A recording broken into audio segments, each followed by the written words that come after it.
punya anak perempuan jam segini kok belum bangun. Ini Pak kopinya.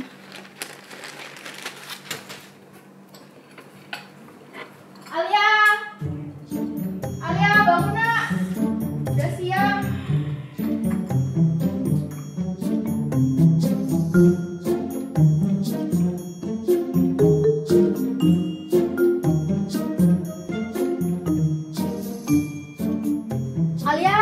Alia, bangun Alia, udah siang. Kamu nih calon dokter tapi bangunnya siang.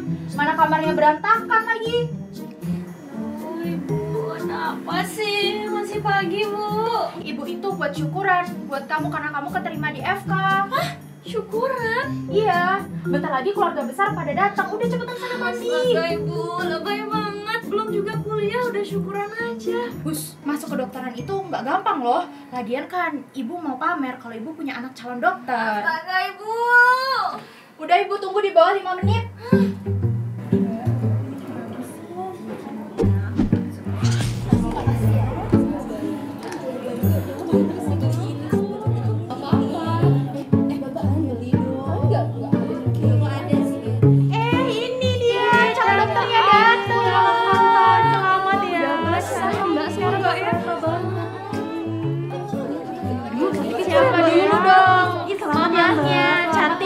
Pinter lagi. Mbak, saya tinggal ambil makanan dulu ya. Oke. Ayo sini dong, sini. Sayang, ini lo tuh tante lo sakit banget kata orang sih asam urat ya. Tapi aku juga nggak tahu sejak kapan, Mbak? Kayaknya uratnya keasuman, Tante. Oh, bisa jadi sih. Iya. Oh. Ini loh, tante tiap malam pusing banget. Itu kenapa ya? Kalau itu mah gara uang kali, kurang uang gak ngasih. Kebetulan saya lagi banyak. Ya itu kali. Alia, kalau tante itu katanya tensinya tinggi. Kenapa ya? Dari kapan Mbak? Aku nggak tahu Pak. Pokoknya tinggi. Alia, turun nak, ada om mau tensi. Aduh tinggi tau. Tante, Alia sakit perut tiba-tiba nih, Tante. Mau belakang dulu ya? Sini lagi ya. Alia jawab pertanyaan Tante. Ini ya. Aduh, mana ya? Gak tahu apa lagi. Pakai apa ya? Oke, tenang. Ya, googling aja. Googling. Oke. Obat asam urat. Oke, cara ukur tensi. Oke.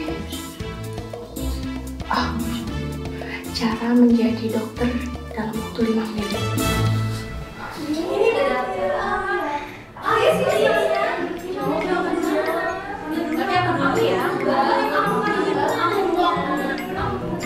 Tenang Tante, Alia bakal jawab pertanyaan Tante satu persatu. Tante, lututnya sakit kan? Tante, kepalanya sakit. Tante, tensinya tinggi. Oke, jadi untuk pertanyaan Tante bakal dijawab sama Dokter Dion. Hai. Wah, udah pada rame aja nih. Pada ngobrolin apa sih? Ini loh Dion, kita mau konsul. Iya, kita mau konsul. Dengar Mama, Dion, katanya punya kanker. Hah? Kanker? Papa, Mama nggak tahu sih. Mama jadi janda. Serius, Om? Kanker apa Om? Kantong kering. Ya. Udah ya Kak, kita ke bawah aja. Jokesnya bapak-bapak banget. Kak, ternyata jadi dokter itu susah banget ya Kak. Harus super sabar. Tadi banyak banget pertanyaan aneh yang perlu dijawab. Alia kan belum kuliah Kak. Kita itu ya, Alia. Kalau misalkan jadi dokter, dianggap orang paling pintar di dunia. Serba bisa. Harus senyum terus di depan banyak orang. Dan yang paling penting, gak boleh sakit. Duh, gimana ya Kak ya? Aku kan jadi takut. Gimana ya nanti kuliah kedokteran? Gimana ya, Alia? Saat pertama kali kamu masuk kedokteran, dulu kalau orang tanya apa yang paling berat di dunia kedokteran, jawabannya bukan ujian, tapi anatomi semester 1.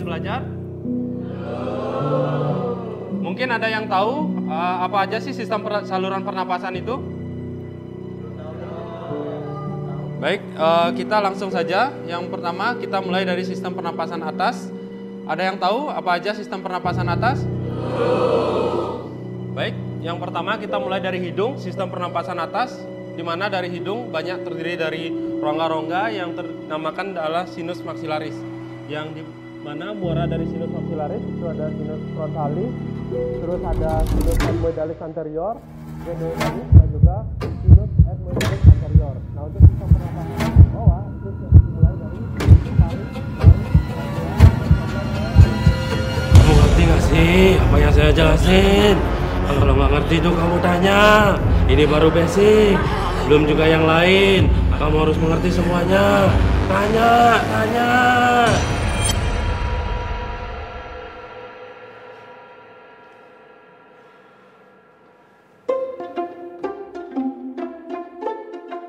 Awal kita mulai belajar, kita bingung mulai dari mana.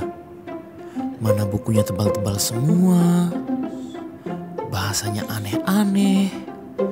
Duh, belajarnya itu loh, setengah mati. Banyak banget astaga. Ah, masa sampai segitunya sih Kak? Kamu bakal ngerti sih kalau udah ngalamin. Apalagi nanti pas koas. Pas Tasya di rumah sakit, kita sebagai koas dituntut harus siap kapan aja.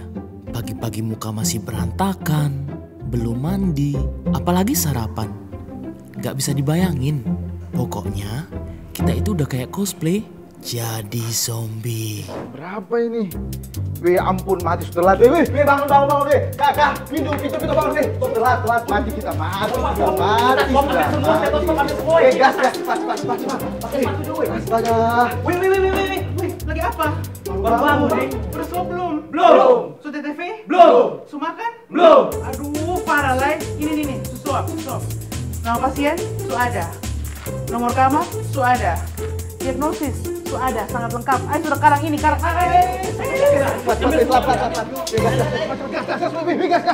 Ah, emang boleh Kak dimanipulasi gitu? Oh, nggak boleh dong. Nanti jangan kamu tiru ya. Terus Kak, kakak pernah nanganin pasien gawat darurat gak? Oh, pasti pernah dong. Waktu itu...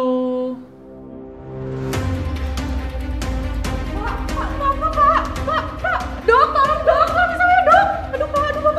Ini kenapa bapaknya bu? Nggak tahu dok. Aduh tolong dok.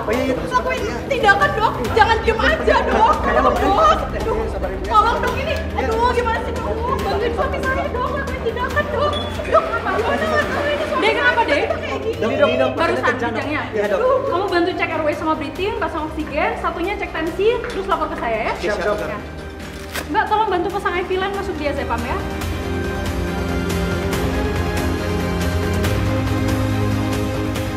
Dokter izin laporkan untuk KTP pasien sudah normal, dokter. Udah, oke. Aku cek dulu ya. Oke, udah stabil. Kau tolong observasi 10-15 menit, terus lapor ke saya ya. Oke, siap dokter. Gimana dek hasil anamnesanya? Dokter, dari hasil analisis ini melakukan kejang pertama kali dokter. Sebelumnya tidak ada demam dan tidak ada riwayat kejang juga dokter. Gimana ya dok kondisi suami saya dok? Kondisinya bapak sudah membaik, tadi sudah masuk obat anti kejang. Tapi sadar suami saya dok? Sudah sadar ya. Kami usahakan yang terbaik ya bu ya, ibu sabar ya. Iya dok, makasih dok. Ya. Wah kak, keren banget kak. Kakak bisa tetap tenang dalam situasi sehektik itu.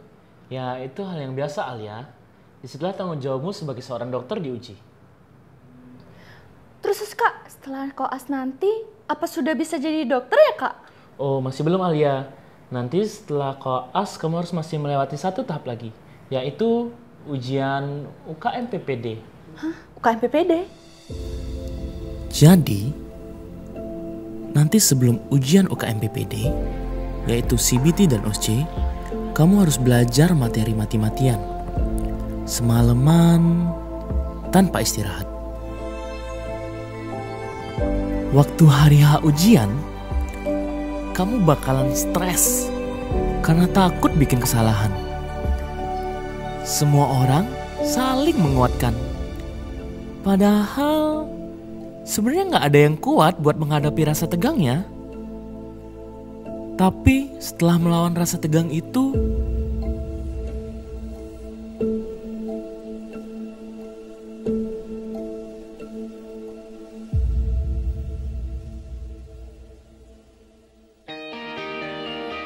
semua terbayar lunas ketika kita berhasil melewati ujian yang begitu berat. Seolah kerja keras kita selama ini, seperti kata pepatah, usaha tak akan mengkhianati hasil. Waduh, susah juga ya kak. Ya, itulah ya perjuangan jadi seorang dokter. Meskipun misalkan uangnya banyak kan. Bener banget. Bisa beli rumah, bisa beli tanah, bisa beli mobil, bisa beli apa lagi? Berlian. Ya pastinya biaya buat nikah pasti aman. Belum lagi nanti kalau jadi dokter jadi apa? Menantu idaman. Menjadi dokter itu ya tante, bukan hanya sekedar gajinya yang besar atau kecil, tapi soal panggilan jiwa. Karena bagi kami, selama kami bisa menyembuhkan pasien, mengembalikan senyuman pasien yang dulu hilang, atau hanya sekedar mendapatkan ucapan terima kasih dari pasien, itu lebih dari cukup. Karena bagi kami, kesembuhan pasien adalah hal yang utama. Oke, kalau gitu mulai sekarang Alia bakal rajin belajar biar bisa menuhin panggilan jiwa seperti ceritanya Kak Dion. Bener kan Kak? Semangat ya Alia. Siap Kak Dion. Segenap cinta yang kau berikan akan hilang ditelan zaman. Teruntuk teman-teman sejawat, terima kasih telah menjadi bagian dari perjalanan ini. Atas kerja keras, tawa, lelah, dan semangat yang tak pernah padam. Kita mungkin datang dari latar belakang yang berbeda, tapi tujuan kita satu, berjuang bersama, tumbuh bersama. Seperti bintang tertutup awan, cerita kita selalu di sana. Seperti terang menuju malam, cerita kita seperti